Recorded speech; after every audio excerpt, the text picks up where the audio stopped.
আসসালামু আলাইকুম রহমতুল্লাহি ওয়া বারাকাতুহু। সম্মানিত প্রিয় ভাই বোনেরা, আজকে আমরা শিখব সেন্টেন্স কাকে বলে। আমরা প্রথম ক্লাসে শিখেছি ইংলিশের যে 26টি অক্ষর বা লেটার রয়েছে, সেই 26টি অক্ষর বা লেটার সম্পর্কে আমরা জেনেছি। সেই 26টি লেটার বা অক্ষর দিয়ে শব্দ তৈরি হয়। সেই শব্দগুলো দিয়েই মূলত সেন্টেন্স তৈরি করা হয়। এখন সেন্টেন্স কাকে বলে? What is sentence?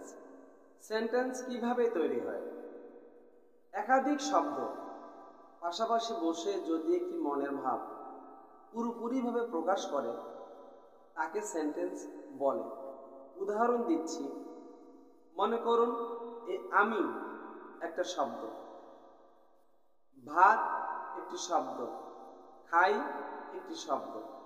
তিনটি শব্দ যদি আলাদা আলাদা থাকে, কেউ কখনো পরিপূর্ণ অর্থ প্রকাশ করতে পারে না। ভাত, সে নিজ থেকে কোনো অর্থই প্রকাশ করতে পারতেছে না।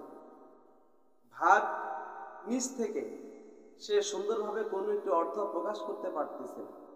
এরপরে খাই,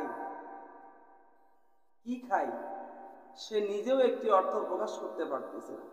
আমি একটা শব্দ, আমি শব্দটাও নিজে কোনো একটি অর্থ, পরিপূর্ণ অর্থ প্রকাশ করতে পারতেছি না।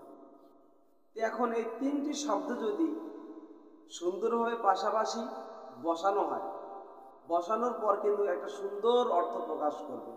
যেমন আমি ভাত খাই, তিনটা শব্দকে যখন আমরা পাশাপাশি বসালাম, পাশাপাশি বসানোর কারণে একটা সুন্দর অর্থ প্রকাশ করলো যে আমি ভাত খাই। তেমনিভাবে এই ইংরেজিতে অনেক শব্দ আছে, এই শব্দগুলোকে সুন্দরভাবে পাশাপাশি বসানোর কারণে সুন্দর সুন্দর অর্থ প্রকাশ করে, আর একেই মূলত সেন্টেন্স বলা হয়। আমরা প্রত্যেক দিন সকালবেলা ঘুম থেকে উঠি, ঘুম থেকে ওঠার পর সারাদিন যত কথাবার্তা বলি, যত কাজকর্ম করি, পুনরায় আবার রাত্রিবেলা বিছানায় যখন পিঠ লাগাই ঘুমানোর জন্য, সকাল থেকে উঠা থেকে শুরু করে আবার পুনরায় বিছানায় রাত্রিবেলা পিঠ লাগানোর আগ পর্যন্ত, অর্থাৎ ঘুমানোর আগ পর্যন্ত আমরা সারাদিন এই সময়টায় যত কাজকর্ম করেছি, এই সবগুলি কিন্তু সেন্টেন্স। যত কথাবার্তা বলেছি সবগুলি সেন্টেন্স। এখন এই সেন্টেন্সগুলোকে মূলত 5টি ভাগে ভাগ করা হয়েছে।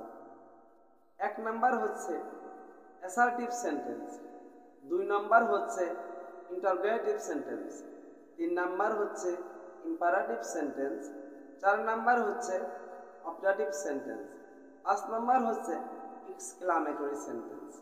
ইনশাআল্লাহ আমি ধারাবাহিকভাবে আপনাদেরকে এই ইংলিশ গ্রামার ভেঙে ভেঙে ভেঙে ভেঙে খণ্ড খণ্ড শব্দে শব্দে আপনাদেরকে বোঝানোর চেষ্টা করব।